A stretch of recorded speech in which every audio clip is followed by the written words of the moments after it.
Que Dios les bendiga, queridos. Qué alegría saludarlos hoy miércoles 12 de marzo. Estamos en nuestra serie recién iniciada, El Camino a la Cruz. Estamos preparando nuestros corazones para celebrar la muerte y la resurrección de nuestro Señor Jesús, lo más importante que creemos, el fundamento de nuestra fe. Y estamos estudiando el Evangelio de Mateo, capítulos 21 al 28, para estudiar la última semana de Jesús, lo último que hizo Jesús antes de ser crucificado. Yo estoy seguro que Dios tiene muchas enseñanzas para nuestra vida. El devocional de hoy se titula Cuando está bien enojarse. Cuando está bien enojarse. Mira, mi hermano, la palabra de Dios dice, enójense, pero no pequen. La versión Reina Valera dice, airaos, pero no pequéis. Qué interesante. Significa que enojarse no necesariamente es pecado. Hay veces que está bien enojarse.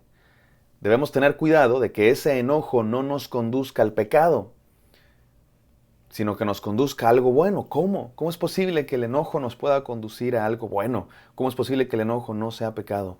Bueno, el día de hoy vamos a estudiar una escena en la que Jesucristo, el Hijo de Dios, el que es perfecto, el que nunca pecó, se enojó. Lo vamos a ver actuando con intensidad, violencia incluso podríamos decir, en el templo, tirando las mesas. Y ya la estudiaremos detenidamente esta escena el día de hoy. Es una de las escenas más interesantes en la vida de Jesús y su significado es súper importante, súper profundo. Vamos a estudiar esta historia para entender su significado en el contexto del Evangelio, pero también para aplicarla a nuestra vida, porque también nosotros somos llamados a enojarnos de vez en cuando sin pecar, a enojarnos correctamente, y Jesucristo va a ser nuestro mejor ejemplo, nuestro modelo a seguir. Vamos a leer la palabra de Dios, no sin antes orar. Gracias, Padre Santo, por este día que nos das. Padre, tú eres el que nos da cada respirar, cada latido del corazón. Te pido que nos hables el día de hoy y nos ayudes a entender lo que quieres decirnos. En el santo nombre de Cristo oramos. Amén. Amén, queridos. Vamos a Mateo 21, del 12 al 13. Dice así la palabra de Dios. Jesús entró en el templo y echó de allí a todos los que compraban y vendían. Volcó las mesas de los que cambiaban dinero y los puestos de los que vendían palomas. Escrito está, dijo, mi casa será llamada casa de oración, pero ustedes la han convertido en cueva de ladrones. Qué interesante historia, mis amados. Solo 2 versículos, pero nos dicen mucho. Y quiero que entendamos lo importante de esta escena. Imagínenselo, de verdad imagínenselo. Jesús acaba de entrar en Jerusalén. Acaba de entrar proclamado como rey. La gente gritaba Hosana. Lo reconocían como el Mesías, como el rey enviado de Dios que viene a traer paz y salvación a su pueblo. Entró en la ciudad de Jerusalén, en la ciudad capital de los judíos, la ciudad más importante del pueblo de Dios, que representaba la presencia de Dios. Y lo están aclamando como el Salvador, como el Rey, como el Mesías. Y lo primero que hace Jesús, escucha esto, lo primero que hace Jesús es ir al templo. Hasta ahí todo está bien, claro, es lo que se esperaba. El templo era el centro de la adoración del pueblo de Dios, el centro de la identidad de Israel como nación, de los judíos, representaba la presencia de Dios y allá va Jesús. Lo interesante es que cualquiera hubiera podido pensar, sí, Jesús va al templo, ¿para qué? Bueno, para proclamarse rey, para levantarnos en armas, ¿no? Como los grandes héroes de la patria, ¿no? Que se levantaron en armas y que estaban ahí en la plaza gritando y le decían al pueblo, vamos a levantarnos en armas en contra de los españoles. Y no nos hubiéramos podido imaginar a Jesús así. Es el rey que viene a liberar a su pueblo, va al templo, por supuesto, a engrandecerse, a hablar de la nación de Israel y de cómo los romanos son unos malvados y levantémonos en contra de ellos. Pero lo que hace Jesús es exactamente lo contrario. Jesús no va ahí a atacar a los romanos y a poner por encima a los judíos, a proclamar libertad.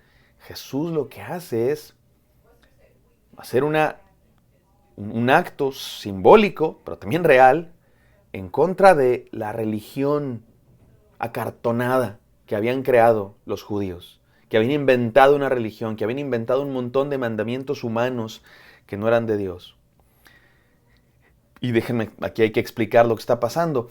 En el templo, y más en esta época, otra vez, era una época de efervescencia religiosa. La gente venía a celebrar a Dios, la gente venía a la fiesta más importante de los judíos, a recordar la liberación en Egipto, y todos viajaban a Jerusalén y venían con sus ofrendas. Era parte de lo que se hacía en este ritual religioso, se ofrecían ofrendas a Dios. Pero los líderes religiosos habían aprovechado la ocasión para enriquecerse. Como siempre pasa, tristemente, hay corrupción donde quiera que hay poder. Y los líderes religiosos aprovechaban la situación y se aprovechaban de la gente y no les aceptaban su ofrenda ni su dinero. Y les decían, no, esa ofrenda que ustedes tienen, quién sabe de dónde haya venido, no pueden ofrecerla aquí en el templo, aquí solo se aceptan ofrendas sagradas, santas. Y les vendían ofrendas supuestamente aceptables, por supuesto, en precios estratosféricos. Y así se aprovechaban de la gente. Y aquello se había convertido en una cueva de ladrones, dice Jesús, citando un pasaje del profeta Jeremías. Y cita otro del profeta Isaías, mi casa será llamada casa de oración. Este templo es para hablar con Dios, para celebrar a Dios, para adorar a Dios, no para hacer negocio como estaban haciendo estos. Tristemente, mis amados hermanos, estas condiciones las seguimos viendo a lo largo de la historia del cristianismo. A lo largo de la historia del cristianismo hemos vuelto a ver gente que aprovecha su poder religioso para convertirlo también en poder político, en poder económico y aprovecharse de la gente y enriquecerse. Y les podría yo dar hasta nombre, santo y seña de quienes han hecho esto a lo largo de la historia, pero sé que no hace falta porque todos hemos visto ejemplos de eso y es una tristeza. Y Jesucristo no aprueba eso, mi amado hermano. Jesucristo no aprueba eso de ninguna manera. De hecho, le parece vergonzoso. Dice que Jesús echó a todos los que compraban, volcó las mesas y los puestos, limpió el templo. Váyanse de aquí. El Evangelio de Juan nos dice que Jesús hizo un látigo incluso. Qué interesante, mis amados hermanos. Jesús actuó bastante intensamente, no sé, incluso podemos decir agresivamente, sin caer en pecado, por supuesto, sin caer en pecado, pero actuó de manera intensa. ¿Por qué? Porque aquello era algo muy grave. Estaban usando el nombre de Dios para enriquecerse. Estaban usando las instrucciones que dio Dios para adorarlo, las ofrendas, los sacrificios, pero estos las estaban usando para su propio beneficio. Y la adoración a Dios se había convertido en una vendimia. Es grave eso, es terriblemente grave. Y Jesús no lo aprobó y actuó con intensidad. ¿Qué nos enseña esto, mis amados hermanos? Mañana terminamos de estudiar la historia, pero el día de hoy vamos a las enseñanzas. Enseñanza número 1. No reacciones impulsivamente, actúa sabiamente. Hay una diferencia entre reaccionar y actuar. El que reacciona es el que comete impulsos, ¿no? Alguien te ofende y te enoja, se te calienta la sangre y le tiras un golpe. Eso es actuar impulsivamente, eso no es sabio, eso no es el enojo que está correcto.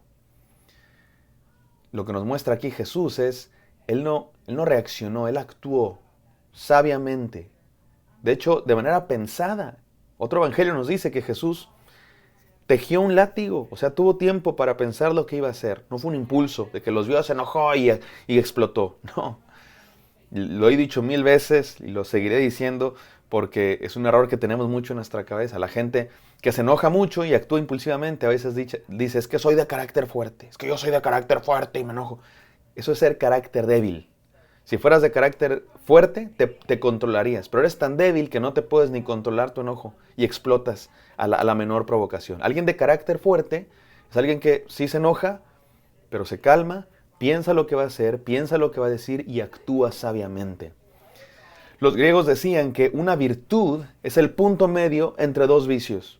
Me parece que tienen razón en muchas ocasiones y me parece que esta es una de las ocasiones en que efectivamente la virtud es el punto medio entre dos vicios.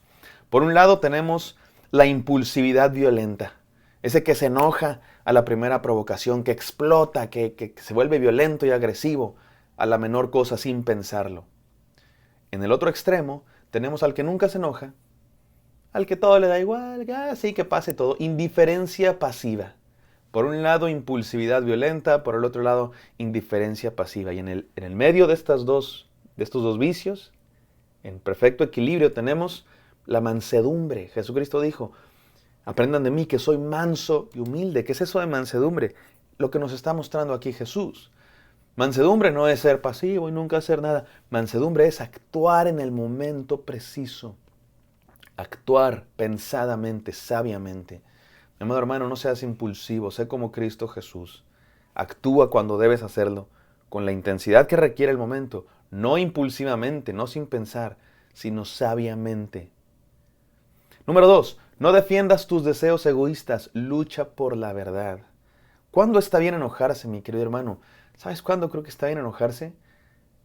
cuando lo hacemos no por nuestros propios intereses, deseos egoístas, sino por otros, por la verdad de Dios en primer lugar, por la verdad de Dios, por defender a otros, especialmente los más vulnerables, los que necesitan defensa.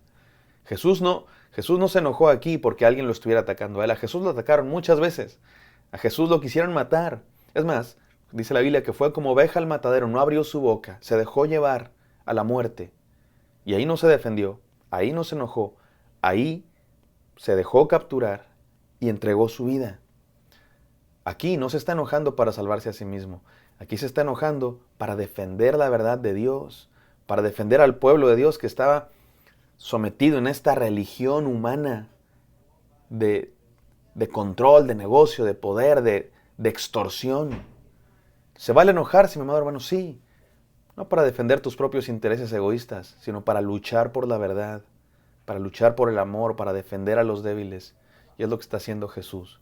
Ahí es cuando está bien enojarse, sin pecar, cuando actuamos sabiamente. Y por último, número 3, no confíes en la religión, ten fe en Cristo. Jesús aquí nos está demostrando que ninguna religión salva, que todas las religiones terminan por convertirse en una empresa meramente humana. Ninguna religión salva. Ninguna religión efectivamente nos da paz, nos da restauración de nuestra relación con Dios. Ninguna. Solo Cristo. Él es lo que nos une a Dios. No confíes en la religión. La religión judía se había vuelto corrupta. Esa es la verdad. Esa es la verdad. Y Jesucristo viene a confrontarlos. Porque Jesucristo siempre hace eso, nos confronta con la verdad. No para que sigamos una religión, sino para que lo sigamos a Él. Vamos a orar. Gracias, Padre Santo, por este devocional. Permítenos, Señor, ser como tú. No impulsivos, Señor, ni pasivos, sino mansos que actúan sabiamente y en el momento indicado. Si queremos enojarnos cuando haga falta, Señor, no por nuestros deseos egoístas, sino para defender la verdad, para defender a los débiles. Y no queremos confiar en la religión, Señor, queremos confiar solamente en tu Hijo Jesucristo y con Él tener vida eterna. Gracias, Padre, por este devocional. En el nombre santo de Cristo Jesús oramos. Amén. Amén, queridos. Espero que esto haya sido de bendición para ustedes. Me encantaría encontrarlos el día de mañana. Bendiciones.